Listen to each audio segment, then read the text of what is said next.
आजच्या अधिवेशनाला मी स्वागत करतो। आपल्या आजच्या अधिवेशनाचं उद्घाटन ज्यांच्या प्रमुख उपस्थितीने हस्ते झालं ते देशाचे माजी गृहमंत्री आदरणीय सुशीलकुमारजी शिंदे, सोलापूरच्या खासदार प्रणितीताई शिंदे, आपले ऑल इंडिया पद्मशाली संगमचे अध्यक्ष आदरणीय कंदकाटला स्वामी, गौरव अध्यक्ष आदरणीय श्रीधर सुंकुरवारजी आणि पश्चिम महाराष्ट्र पद्मशाली सभेचे अध्यक्ष आदरणीय महेश अण्णा कोठे, माजी आमदार नरसय्या आडमास्तर,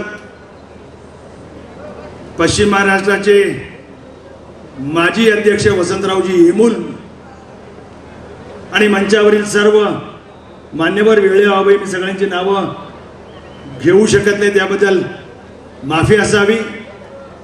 अधिवेशनासाठी सर्व उपस्थित समाजावर प्रेम करणारे बंधू आणि भगिनी, अधिवेशन हे नेमकं कशासाठी? ज्या वेळेला अधिवेशनाची प्राथमिक बैठक सोलापूरला होती त्यावेळेला काही जणांनी, काही भगिनींनी हे नेमकं अधिवेशन कशासाठी असा प्रश्न उपस्थित केला।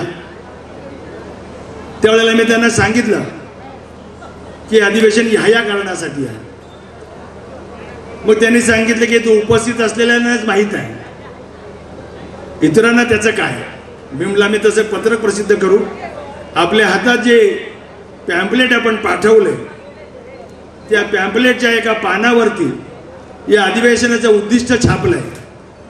समाजातल्या प्रत्येक माणसाने जर का या अधिवेशनाचं उद्दिष्ट जर का एकदा वाचलं तर अशा अधिवेशनाची आवश्यकता काय आणि समाज बांधव म्हणून मी काय करायला पाहिजे याची उत्तर आपल्याला या पत्रकातून मिळतील। माझी सगळ्यांना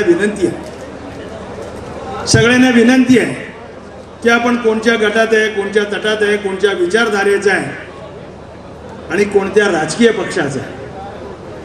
माझी ओळख पहिल्यांदा माझ्या कुटुंबातून होते। माझ्या आईवडिलांमुळे मला त्या घराण्याचं नाव मिळतं आणि ज्या समाजात मी वावरतो, ज्या समाजाचा मी आहे त्या समाजामुळे माझी ओळख आहे। त्याच्यानंतर मी ज्या गावात राहतो त्या गावची माझी ओळख आहे। त्याच्यानंतर मी ज्या राज्यात राहतो ती त्या राज्याची माझी ओळख आहे आणि ज्या देशात राहतो ती माझ्या त्या देशाची ओळख आहे। मित्रांनो, आपल्याला प्रत्येक ठिकाणी वेगवेगळ्या भूमिकेतून काम करावं लागतं, पण ज्या वेळेला आम्ही समाजाच्या व्यासपीठावरती येतो त्यावेळेला इथं आलेला प्रत्येक जण एक सामाजिक कार्यकर्ता असतो, तो कोणत्याही राजकीय पक्षाचा कार्यकर्ता नसतो। पण आमच्याकडं राजकीय जाणीवा जागृत आहेत का असा एक प्रश्न मला नेहमी पडतो। कारण आपला समाज ज्यावेळेला आंध्रातून स्थलांतरित होऊन या ठिकाणी महाराष्ट्रात आला त्यावेळेला आपण सगळे तेलुगू भाषिक असल्यामुळं अनेक जिल्ह्यातल्या विशिष्ट भागामध्ये आम्ही वसाहत करून राहतो। नांदेडला असेल तर आमची लोक चौफळ्याला वसाहत करून राहतात, पुण्याला असू तर आमची लोक गंजपेठ भवानी पेठेत राहतात, सोलापूरला असू तर आम्ही पूर्व भाग म्हणून ओळखला जातो त्या पूर्व भागात राहतो, मुंबईला बोलू कामाटेपुऱ्यात आम्ही होतो, लालबागला होतो, परळला होतो, वरळीला होतो, चिंचपेकोळीला होतो। आज आमची परिस्थिती काय? जे आमच्या कामाच्या निमित्तानं आम्ही एकत्रित येऊन राहत होतो त्या ठिकाणच्या आमचा कामाचा व्यवसायाचं स्वरूप बदललं। मिल होते त्यावेळेला मिलच्या आसपास आमची लोक राहत होती, ज्यावेळेला हातमाग होते हातमाग ज्या परिसरात त्या परिसरात लोक राहत होती। हातमागाचा मालक आपल्या कामगारांना राहायची सोय करत होता। परिस्थिती बदलली, लोक आहे ते घर विकले, विकून लांबच्या ठिकाणी गेले। ती परिस्थिती सोलापुरात आहे, पुण्यात आहे, मुंबईत आहे। अधिवेशनामध्ये अशा गोष्टीवरती आपल्याला चर्चा करायची असते म्हणून हे अधिवेशन महत्त्वाचं आहे। आमच्यापुढे प्रश्न आहेत काही, काय आमचे प्रश्न आहेत? ప్రత్యేకాల వాटतं कि నాకైతే చూడయ్యా నా కొడుకుకు మంచి జీతం దొరకాలి, నాకు ఒక మంచి ఇల్లు ఉండాలి, నా ఆరోగ్యం మంచిగా ఉండాలి. ఇది మన వ్యక్తిగత సమస్య. వ్యక్తిగత సమస్య మీద మనం ఎప్పుడు మాట్లాడదాము, ఆ వ్యక్తిగత సమస్య మన చేతితోడు కలిగితే సమస్య మీద ఉపాయం ఉంది. లేకపోతే మనం ఎవరితో పోతాము, అయ్యా జర చూడయ్యా అనే దారిలో పోతాము. ఆయన అంత బలవంతుడు ఉండాలి.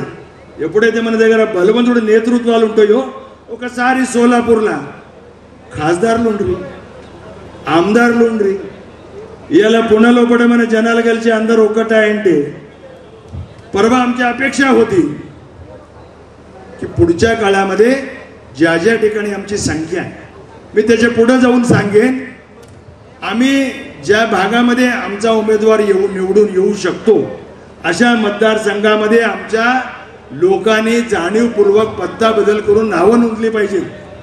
ती गरज आहे काळाची.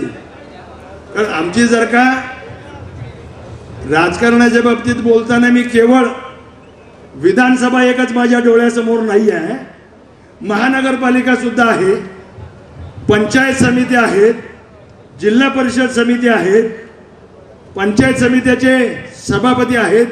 आपण शहरी भागात राहतो, सोलापूर पुणे मुंबईतली लोक, त्यामुळे आम्हाला फारसं नगरसेवक आणि आमदार एवढ्याच मर्यादेपुरतं आपला चर्चा चालू असते. पण ज्यावेळेला मी संपूर्ण महाराष्ट्रात फिरतो, मराठवाड्यासारख्या ठिकाणी ग्रामीण भागात सुद्धा आपले लोक आहेत. काही लोक जिल्हा परिषद मेंबर झालेत, काही लोक पंचायत समितीला सभासद सदस्य होते.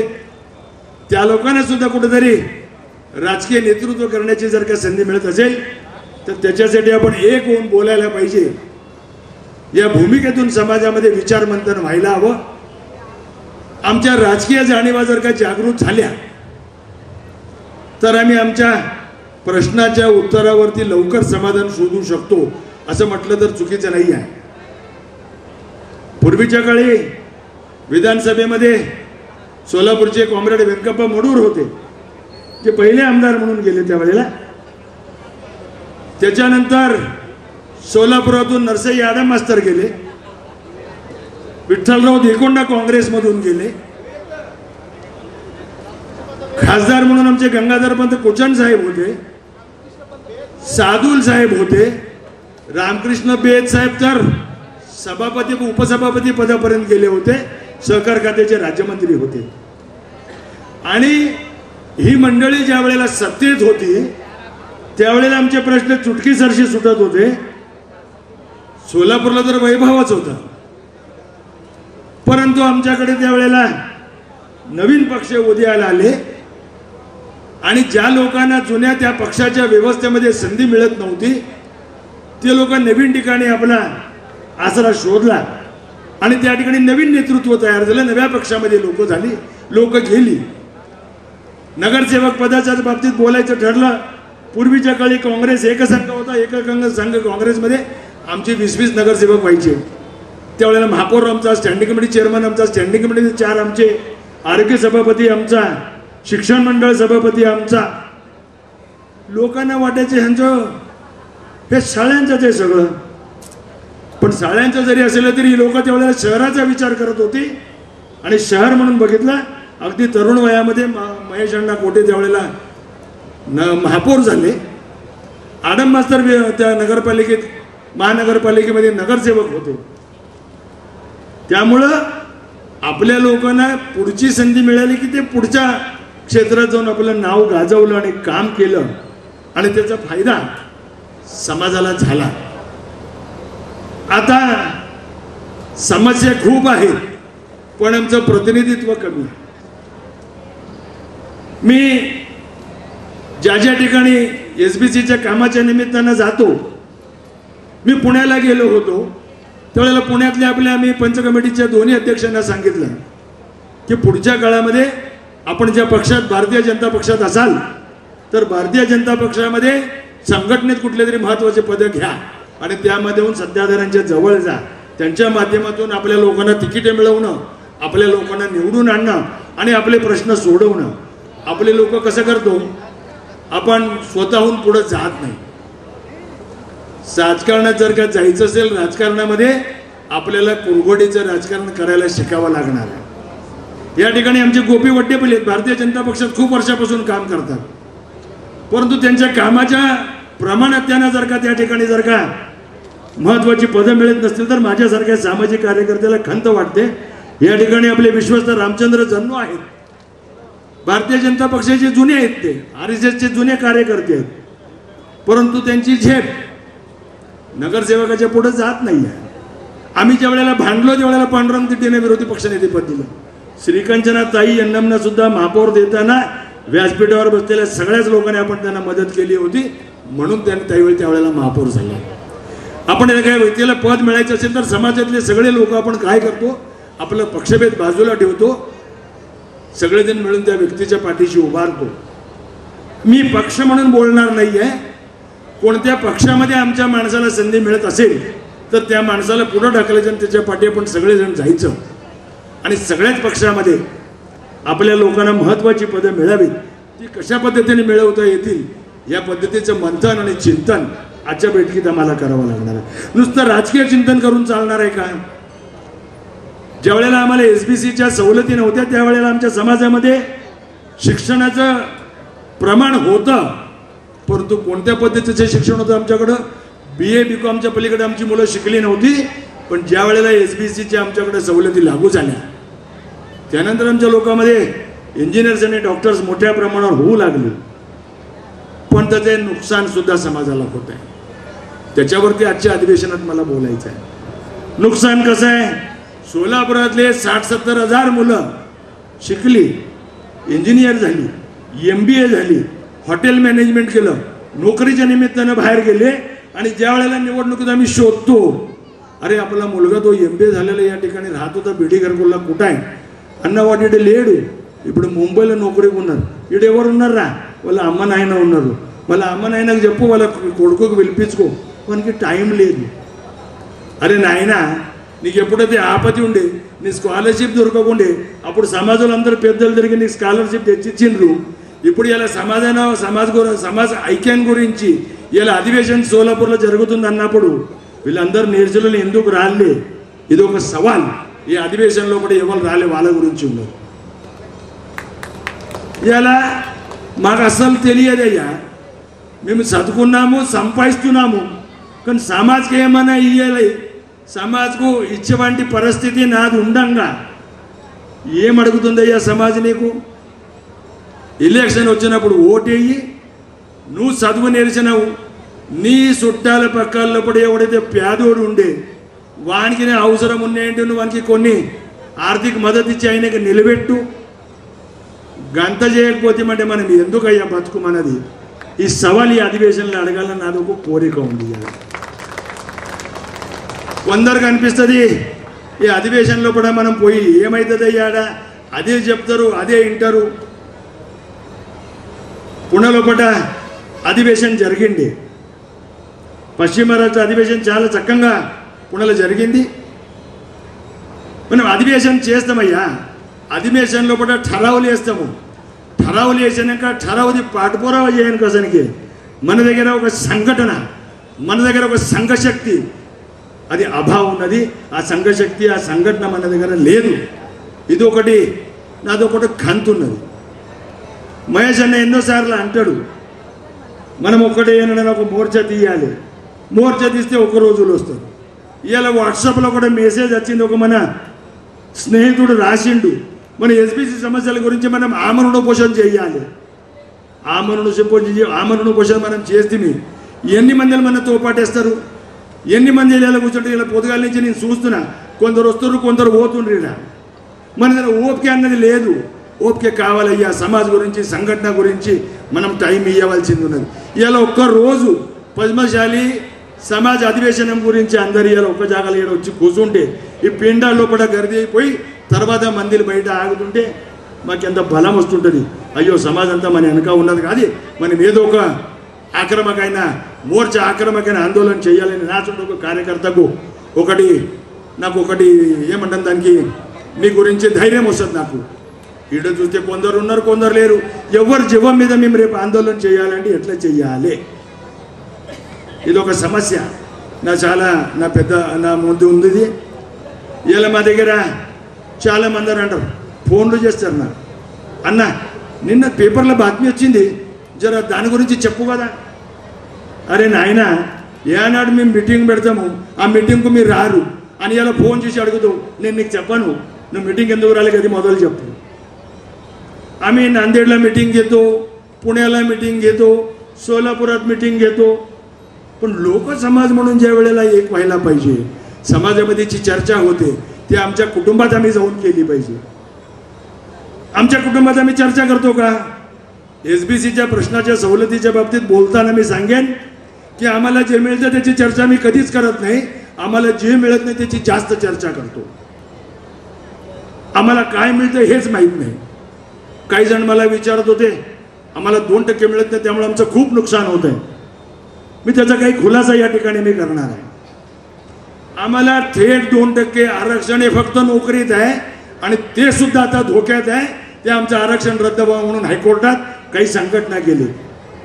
आम्ही शासनाकडे भांडतोय, आम्ही मुख्यमंत्र्यांकडे जातो, उपमुख्यमंत्र्यांकडे जातो.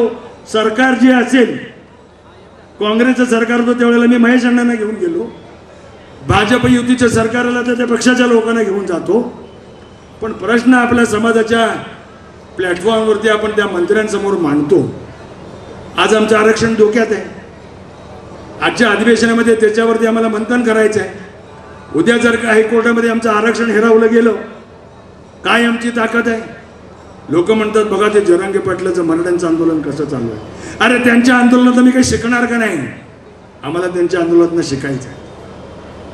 आम्हाला राजकीय जोडे बाजूला ठेवून समाजाची ताकद निर्माण करायची का नाही, हा प्रश्न माझा या अधिवेशनामध्ये तुम्हाला राहणार आहे.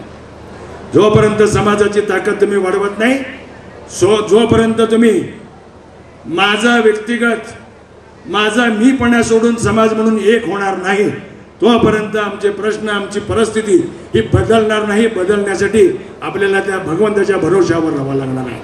पण मी त्या भगवंताच्या भरोश्यावरती राहणारा नाही, मी कर्माच्या भरोश्यावरती राहणारा माणूस आहे. भगवंत जर तुम्हाला नेहमी तथास्तु म्हणणार आहे, तुम्ही आज सगळेजण मिळून ठरवा, पुढच्या वेळेला येऊ तर मी येताना 10 जणांना घेऊन येईन. काल आम्ही अधिवेशनाच्या संदर्भात एक बैठक घेतली. अधिवेशनाचं थोडासा नियोजन बदललं. लोक म्हणले एवढ्या लवकर कसं? अरे आपण 100 जण बसलो, प्रत्येक जण 10 जण जरी आणलं तर या ठिकाणी 1000 लोक येतात. आणि मी धन्यवाद देतो, काल त्या लोकांनी ठरवलं आणि त्या लोकांनी सगळ्यांनी आज बदललेली वेळ असताना सुद्धा लवकर या ठिकाणी आपण आलो आणि आपलं अधिवेशन या ठिकाणी संपन्न करतोय. काल पाऊस आला म्हणून काही जण चिंता करत होते.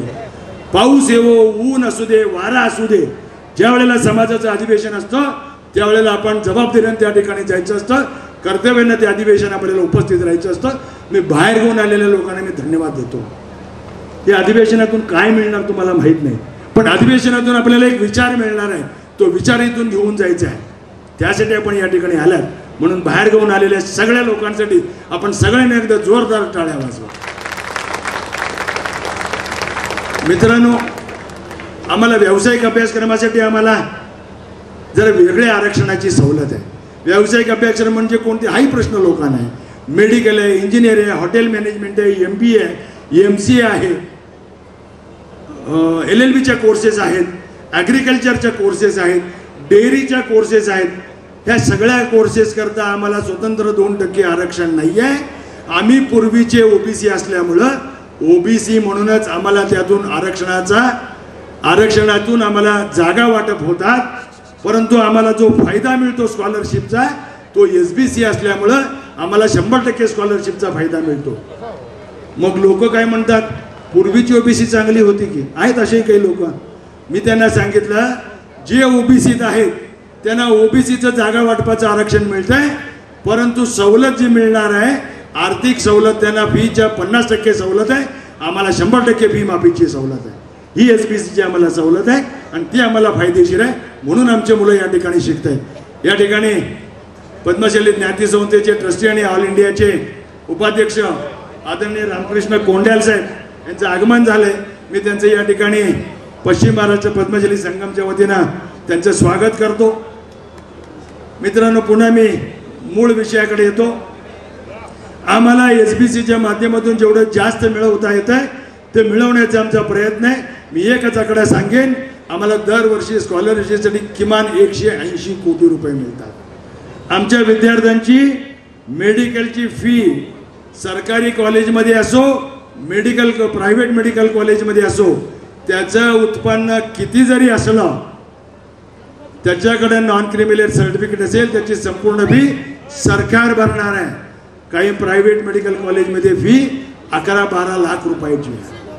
अशा ज्या लाखाच्या सवलती घेऊन आपलं शिक्षण पूर्ण करणारे आणि आपल्या नोकरी धंद्यात स्थिर झालेले, अधिवेशनाकडे पाठ फिरवली, या सगळ्या लोकांचा निषेध मी या ठिकाणी करणार आहे. अरे बाबा रे, तुला या समाजाने भांडलं म्हणून तुला सवलती मिळाल्या, तू शिकून मोठा झाला, तू आज मोठ्या हुद्द्यावरती काम करतोस, चांगल्या फ्लॅटमध्ये राहतोस, 4 चाकीची गाडी तुझ्याकडे आहे, पण समाजाच्या अधिवेशनाला तुला यायला वेळ नाही आहे. हे कुठंतरी त्या मुलाचं चुकतंय. त्या मुलाला आपण लोकांनी सांगितलं पाहिजे, पुढच्या काळामध्ये चूक करू नकोस, समाज जिथे तिथे जाऊन तू उपस्थित राहा, हे सांगायची आमची गरज आहे. आम्हाला अधिवेशनाच्या निमित्तानं आमच्या समस्यावरती चर्चा करायची.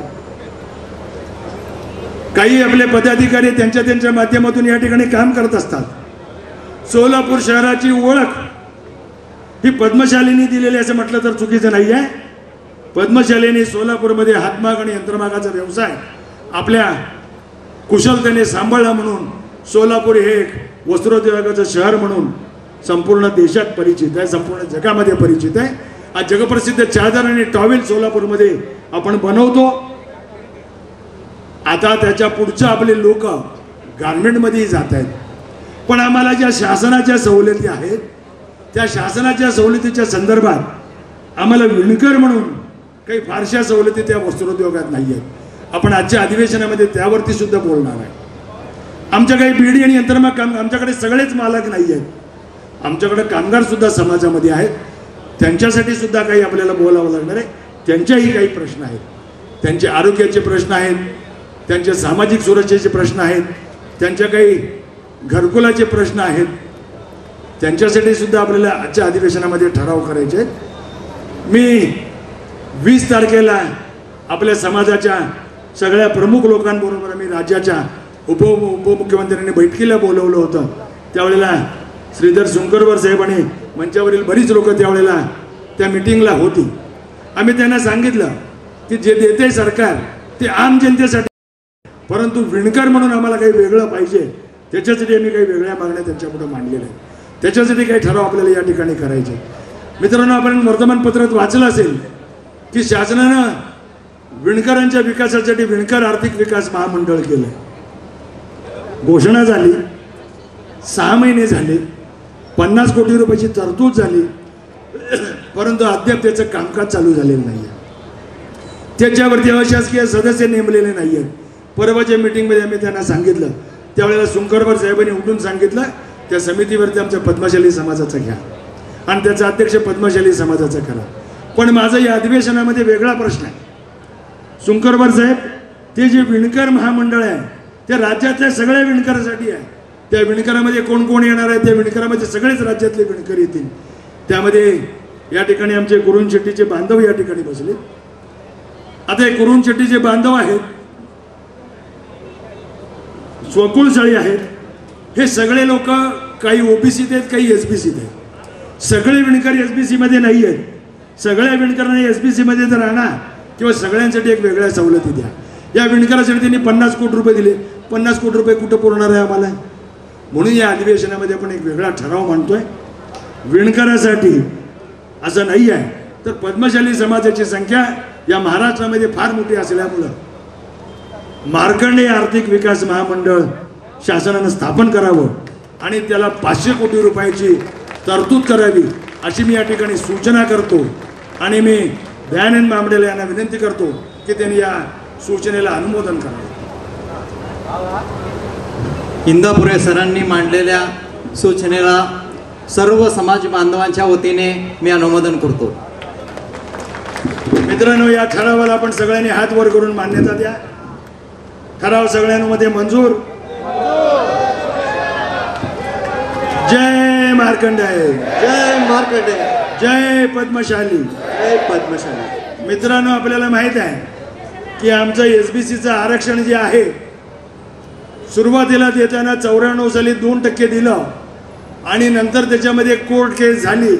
आज आम्हाला फक्त केवळ नोकरीत 2% आहे. मेडिकलच्या कोर्सेससाठी आम्हाला वेगळं 2% आरक्षण नाही आहे. आम्हाला जर का वेगळं 2% आरक्षण दिलं तर आमची कित्येक मुलं त्या वैद्यकीय क्षेत्रामध्ये जाऊन आपले करिअर करू शकतील. एक उदाहरण म्हणून सांगतो, आपल्याला राज्यामध्ये जवळजवळ 14,000 मेडिकलच्या MBBSच्या जागा भरल्या जातात. 14,000 जागामध्ये जर का 2% मिळालं तर म्हणजे 280 मुलं हे MBBS दरवर्षी होऊ शकतील. म्हणून आम्हाला 2% स्वतंत्र आरक्षण पाहिजे. याकरता एक ठराव आपण या ठिकाणी मांडतो. विशेष मागास प्रवर्गास SBC प्रवर्गाला कायद्याच्या चौकटीवर टिकणारे 2% स्वतंत्र आरक्षण मंजूर करावे. ह्याच्यामध्ये कायद्याच्या चौकटीवर टिकणारे हा शब्द महत्त्वाचा आहे, कारण घटनेनं आम्हाला 50%ची मर्यादा दिली. म्हणून आमचं ते दिलेलं 2%चं आरक्षण त्या हायकोर्टाच्या केसमध्ये अडकलं आणि आम्हाला त्या ठिकाणी काढून पुन्हा OBC मध्ये बसवलं. म्हणून आमची मागणी आहे, कायद्याच्या चौकटीवर टिकणारं आम्हाला 2% स्वतंत्र आरक्षण मंजूर करावं अशी मी सूचना करतो आणि मामडेल साहेबांना विनंती करतो त्यांनी अनुमोदन द्यावं. इंदापुरे सरांनी मांडलेल्या सूचनेला सर्व समाज बांधवांच्या वतीने मी अनुमोदन करतोय. ठराव मंजूर. मित्रांनो, आमची ओळख वस्त्रनिर्माता म्हणून आहे, पण आमची ओळख ही मिटत चाललेली आहे. या ठिकाणी यंत्रमाग धारक संघाचे अध्यक्ष आणि काही खारकांदर या ठिकाणी आहेत. पेंटपाची गड्डम आहेत. पेंटपाची गड्डम यांना विनंती करतो की आपण व्यासपीठावरती या, व्यासपीठावरती या. ते यंत्रमाग धारक संघ म्हणून त्यांच्या पद्धतीने ते बोलत असतात, मांडत असतात.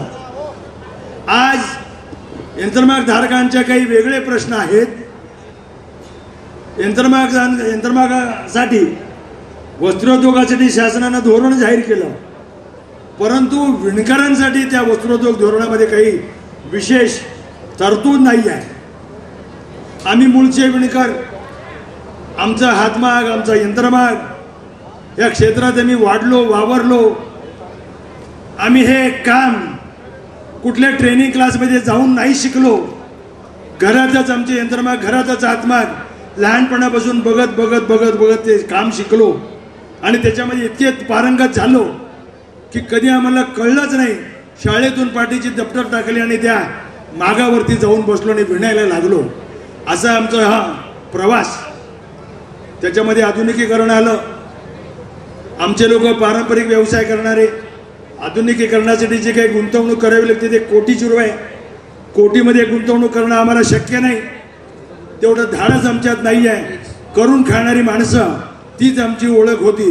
परंतु हल्लीच्या दिवसामध्ये आपल्याला मोठी स्वप्न पाहिल्याशिवाय हे यंत्रमाग आपल्याला टिकवता येणार नाही. म्हणून आपण आज एक या ठिकाणी ठराव मांडणार आहे की विणकरांसाठी वस्त्रोद्योगाला ऊर्जितावस्था आणण्याकरता आधुनिकीकरण आणि खेळत्या भांडवलासाठी अल्प व्याजदरानं कर्ज दिली जावेत अशी मी सूचना या ठिकाणी मांडतो. आणि या ठिकाणी मी महाराष्ट्र पद्मशाली समाजाचे अध्यक्ष भूपती कमटम यांना विनंती करतो की त्यांनी या सूचनेला, या ठरावाला त्यांनी अनुमोदन द्यावं.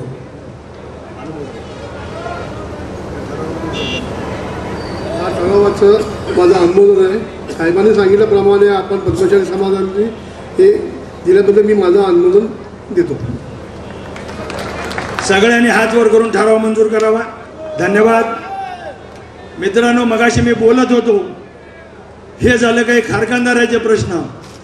समाजामध्ये 5% कारखानदार आणि 95% करून खाणारे कामगार आहेत. त्यात काही यंत्रमाग कामगार आहेत, काही बिडी कामगार आहेत. आपण बिडी कामगाराच्या बाबतीत आडम मास्तर आणि त्यांच्या संघटना त्यांच्या परीने बोलत असतात, परंतु समाज म्हणून आपली काही जबाबदारी आहे. आज आपल्याला माहीत आहे की कायद्याचं बंधन या सरकारवरती आल्यामुळं बिडीचा व्यवसाय, धूम्रपान विरोधी कायदा आला आणि बिडीचा व्यवसाय हळूहळू कमी होत चालला आणि बिडीतला रोजगार कमी होत चालल्यामुळं आपल्या महिलांना रोजगारासाठी आपल्याला काहीतरी व्यवस्था करावी लागणार आहे. आपण सरकारकडे मागणी करतोय की बिडी कामगारांना पर्यायी रोजगार उपलब्ध करून द्यावा याकरता शासनानं पद्मशाली समाजातील नव्हे तर एकूणच बिडी कामगार महिलांकरता रेडीमेड गारमेंटसारख्या उत्पादनांमध्ये शालेय गणवेशसारखे काही उत्पादनं त्यांनी राखीव ठेवून या बिडी कामगार महिलांना त्यांनी पर्यायी रोजगार निर्माण करून देण्याकरता आपलं धोरण निश्चित करावं अशी मी या ठिकाणी सूचना मांडतो आणि मी आमच्या अंधे मॅडमना विनंती करतो या सूचनेला त्यांनी अनुमोदन द्यावं.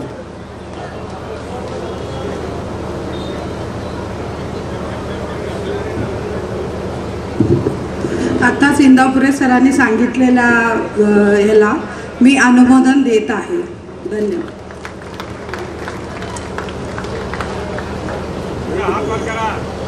सगळ्यांनी हात वरून ठरावाला संमती द्या. थँक्यू. हा झाला बिडी कामगारांचा. काही खारकानदार आहेत, खारकानदारासमोर सुद्धा कामगारांचे काही प्रश्न आहेत. इच्छा असून सुद्धा त्यांना कामगाराला मदत करता येत नाही अशी परिस्थिती आहे. कारण बरेचसे खारकानदार एक कामगारातून खारकानदार झालेले आहेत असं म्हटलं तर चुकीचं नाही आहे. बरेच जण स्वतः काम करत करत 4, 6, 12 लूमचा कारखाना त्यांनी निर्माण केला. या यंत्रमाग कामगारासाठी सुद्धा गेले कित्येक वर्षापासून मॅडम मास्तर मागणी करतायत यंत्रमाग कामगार मंडळ स्थापन करावा. यंत्रमाग कामगार मंडळ स्थापन करण्यासाठी सगळ्याच सरकारने घोषणा केली पण अजूनही अस्तित्वात आलेलं नाही. म्हणून या पश्चिम महाराष्ट्र पद्मशाली संगमच्या 7व्या अधिवेशनामध्ये मी ठराव मांडतो यंत्रमाग कामगार मंडळ शासनाने स्थापन करावा. त्याकरता शासनाने निधी द्यावा. त्या माध्यमातून यंत्रमाग कामगारांना सामाजिक सुरक्षा आणि यंत्रमाग कामगारांच्या पाल्यांना शिष्यवृत्ती देण्यासाठी धोरण निश्चित करावं अशी या ठिकाणी मी सूचना मांडतो. मी आमचे पश्चिम महाराष्ट्र पद्मशाली संगमचे श्री अंबादास बिंगी यांना विनंती करतो त्यांनी या ठरावाला अनुमोदन द्यावं. आत्ताच माझे मित्र अशोकांना इंदापुरे ते यंत्रमाग कामगारासाठी महामंडळ स्थापना करण्यासाठी आपण गेल्या 5 वर्षापासून सरकारकडे निवेदन दिलेलं. हे मंडळ चर्चेच्या अधिवेशनामध्ये चर्चा बी झालेल्या आहे विधिमंडळाच्या, पण अजून मंजुरी झालं नाही. त्यासाठी अशोकांनी जे मांडलेल्या सूचना आहे त्याला मी अनुमोदन करतो आणि जय मार्कंड्या. ठराव मंजूर. मित्रांनो, खरं तर आपण पद्मशाली समाज हा तेलुगू भाषिक समाज आहे. आपण आंध्र आणि तेलंगणातून या ठिकाणी मायग्रेट होऊन स्थलांतरित होऊन आलो आहोत. ज्या वेळेला आपले पूर्वज आले त्यांचा इतिहास जर का आपण डोळ्यासमोर आणला, काय कष्ट त्या लोकांना झाले असतील. एक तर भाषेची अडचण, त्यावेळेला काही जुने दस्तऐवज आहेत. आपले लोक पाठीवरती माग घेऊन सोलापूर शहराच्या हद्दीत प्रवेश करत असताना ब्रिटिशाच्या लोकांनी अडवलं आणि तू आणलेलं नेमकं हे काय आहे, तू ब्रिटिश साम्राज्याविरोधात काही कटकारस्थान करतोस का, अशा भीतीच्या वातावरणातून त्यांनी आणलेलं माग खोलून ते नेमकं काय विचारलं आणि त्यावेळेला आपल्या सोलापूरच्या भुईकोट किल्ल्यामध्ये आपल्या पूर्वजांनी ते माग त्या ठिकाणी ठेवला आणि त्यावरती विणून दाखवलं. हे हातमाग आहे, हे आमचं वस्त्र विणण्याची आमची कला, या हातमागाच्या माध्यमातून होतं आमचं रोजगाराचं साधन आहे. त्यावेळेला खात्री पटल्यानंतर त्यांना सोलापूर शहरामध्ये प्रवेश दिला आणि त्या लोकांना राहण्यासाठी त्यांनी या ठिकाणी जागा दिली. त्यावेळेला झोपडीमध्ये राहणारी लोक होती आपली. महात्मा फुलेंनी याचं सुंदरसं वर्णन त्यांच्या पुस्तकात केलेलं आहे. महात्मा फुले ज्या परिसरात पुण्यात राहत होते त्या गंजपेठेमध्ये ज्या ठिकाणी फुलेवाडा आहे त्या ठिकाणी त्यांनी पाहिलंय. ज्या वेळेला मी सवलती मागायला सरकारकडे गेलो आणि त्यांना सांगितलं आमच्या समाजाच्या दारिद्र्याबद्दल महात्मा फुलेंनी त्यांच्या हयातीत त्यांनी जे लिहिलंय ते जरी सरकारनं वाचलं तरी आमची दारिद्र्याची आणि आमच्या समस्येची कल्पना सरकारला येईल. त्यामुळे आम्हाला SC ST टाका अशी मागणी आपल्या कित्येक संघटनेच्या धोरणाने त्या वेळेच्या सरकारकडे केली. परंतु मित्रांनो, SC STची जे काही निकष आहेत किंवा त्यांची जी संघटना आहे ते दुसऱ्या कुठल्या जातीच्या लोकांना आत येऊ देत नाही. आम्ही एकतर स्थलांतरित, आम्ही आक्रमक नाही, आम्ही शोषित, आम्ही सहनशील, दिल ते त्या समाधान मांडणारा. त्यामुळे मी आक्रमक होऊ शकलो नाही आणि सरकारपुढं आमचं मांडणं आम्ही दरवेळेला निवेदन देऊन विनंती करून सांगत होतो की आम्ही खूप मागासलेले आहोत, आम्ही आर्थिकदृष्ट्या मागासलेले, आम्ही सामाजिकदृष्ट्या मागासलेले आहोत, आम्ही राजकीयदृष्ट्या मागासलेले आहोत, आम्ही शैक्षणिकदृष्ट्या मागासलेले आहोत, आम्हाला काहीतरी वेगळा दर्जा द्या, आम्हाला SC ST मध्ये सामील करा. झालं नाही. पण 1994ला नागपूरला गोवारी लोकांची त्या ठिकाणी दुर्घटना झाली. त्या दुर्घटनेमध्ये 114 लोक त्या ठिकाणी मृत्युमुखी पडले. आजच्या अधिवेशनामध्ये त्यांची आठवण आपल्याला जरूर करावी लागेल, कारण SBC म्हणून ज्या सवलती आपण घेतो ते 114 लोक त्यावेळेला मृत्युमुखी पडले. म्हणून ताबडतोब घाबरलेल्या सरकारने SBC प्रवर्गाची निर्मिती केली आणि असे जे लोक काही सवलती मागत होत्या अशा सगळ्या लोकांना SBC मध्ये टाकलं. त्यापैकी आपला पद्मशाली समाज आहे. हा आमचा SBCचा इतिहास आहे. त्यामुळे ती आठवण आपल्याला प्रातसमय करावी लागेल. त्या लोकांनी मोठं आंदोलन केलं, आपण सुद्धा करतो. इथून पुढच्या काळामध्ये मोठी आंदोलनं करावी लागतील. त्याकरता आपण सज्ज असलं पाहिजे. म्हणून या अधिवेशनाचं महत्त्व आहे. आम्ही जी मागणी करतो ती SBC मध्ये राहून आम्हाला आमचा विकास होत नाही आहे. शैक्षणिक थोडा बहुत विकास होईल, परंतु उद्योगाकरता जर काही SC ST ला राज्य सरकार ज्या सवलती देते त्याच सवलती जर का आमच्या SC ना दिल्या, आमच्या SBC ला दिल्या, तर आम्ही निरनिराळ्या क्षेत्रामध्ये जाऊन आमच्या उद्योगाची भरभराट आम्ही करू शकतो. आमचा एखादा जर का B.Pharmacy केलेला मुलगा असेल तर त्यांनी जर का फार्मसिस्ट म्हणून जर का नोकरी करण्याऐवजी त्यांनी जर का फार्मसीचा व्यवसाय चालू केला तर त्या ठिकाणी त्याला मदत मिळू शकते. म्हणून आमची मागणी आहे, पद्मशाली समाजाला SC ST साठी ज्या सवलती वस्त्रोद्योगांना दिल्या आपल्याला माहीत नाही. SC STचा जर का SC STतल्या लोकांना वस्त्रोद्योगात जायचं असेल तर त्यांना सूत मिल करता स्वतंत्र त्यांना अनुदान आहे, त्यांना अल्पव्याज दरानं कर्ज आहे, त्यांना जर का क्लस्टर करायचं असेल तर शासनाचं भांडवल त्यांना 60% मिळतं. त्यामुळे आपल्याला SC ST प्रमाणे ज्या वस्त्रोद्योगाच्या सवलती आहेत त्या विणकर समाज म्हणून आम्हाला मिळायला पाहिजेत. पद्मशाली समाजाला जर ते वेगळं दिलं तर आमची त्यामध्ये प्रगती साधता येते. असा या ठराव मी या ठिकाणी मांडतो आणि मी आमचे रामचंद्र जन्नू साहेब यांना विनंती करतो त्यांनी या ठरावाला पाठिंबा द्यावा. पद्मशाली समाज पारंपरिक विणकर असल्याने वस्त्रोद्योगाकरता SC ST प्रमाणे सवलती द्याव्यात.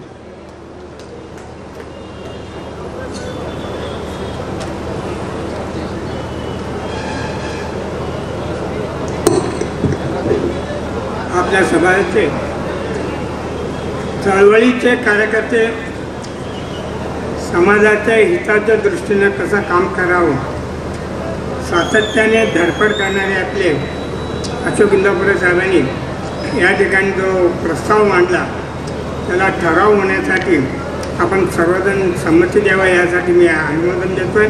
आपण सर्वांनी संमती द्यावा अशी विनंती करतो. धन्यवाद. मित्रांनो, मी मगाशी सांगितलं की आमचं आरक्षण धोक्यात आलेलं आहे. मुंबई उच्च न्यायालयामध्ये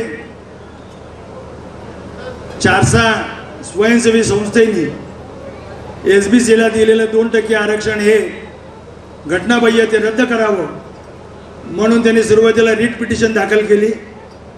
त्या रीट पिटिशनमध्ये आपल्या समाजाच्या वतीनं त्यावेळेला सब्बन साहेब हजर झाले, इतरही काही वकील मंडळी त्या ठिकाणी हजर झाली आणि त्यावेळेला माननीय कोर्टासमोर एक मुद्दा उपस्थित झाला.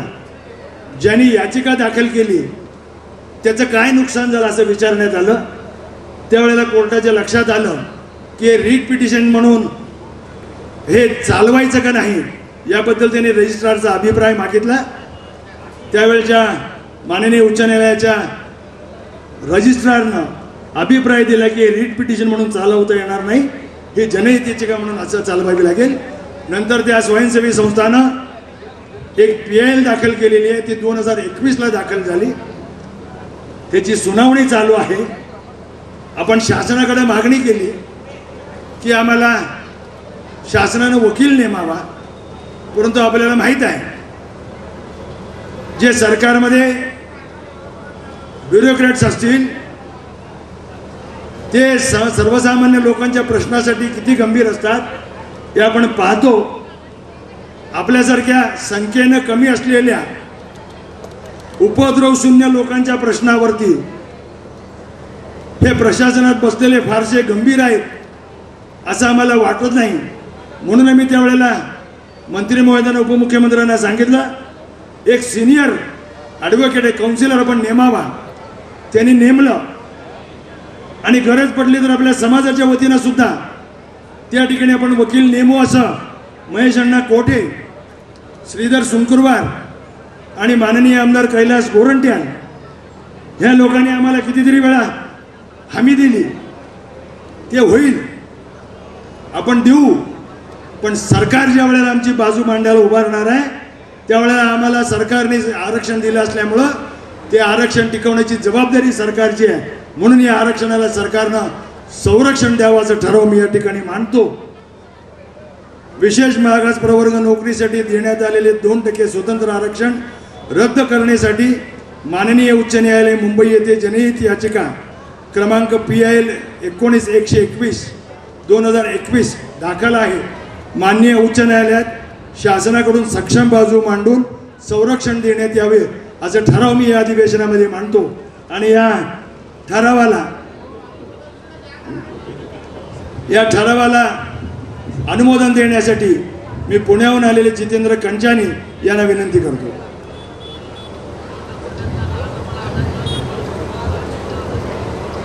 मी जितेंद्र कांचानी अशोक इंदापुरेने दिलेल्या ठरावाला अनुमोदन करतो.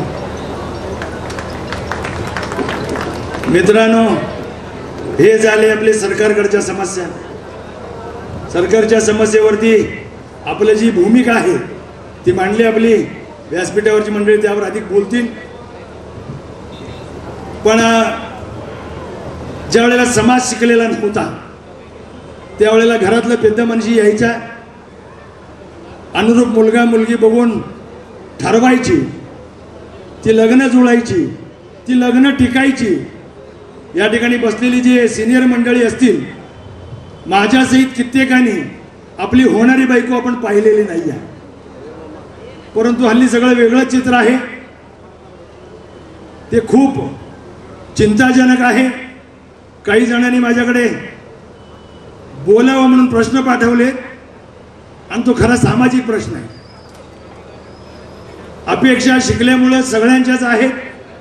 अपेक्षा असणं गैर नाही, पण अपेक्षा किती असाव्या त्याला काही मर्यादा आहे. सामाजिक संतुलन बिघडेल अशा पद्धतीची अपेक्षा ही नेहमी धोकादायक असते.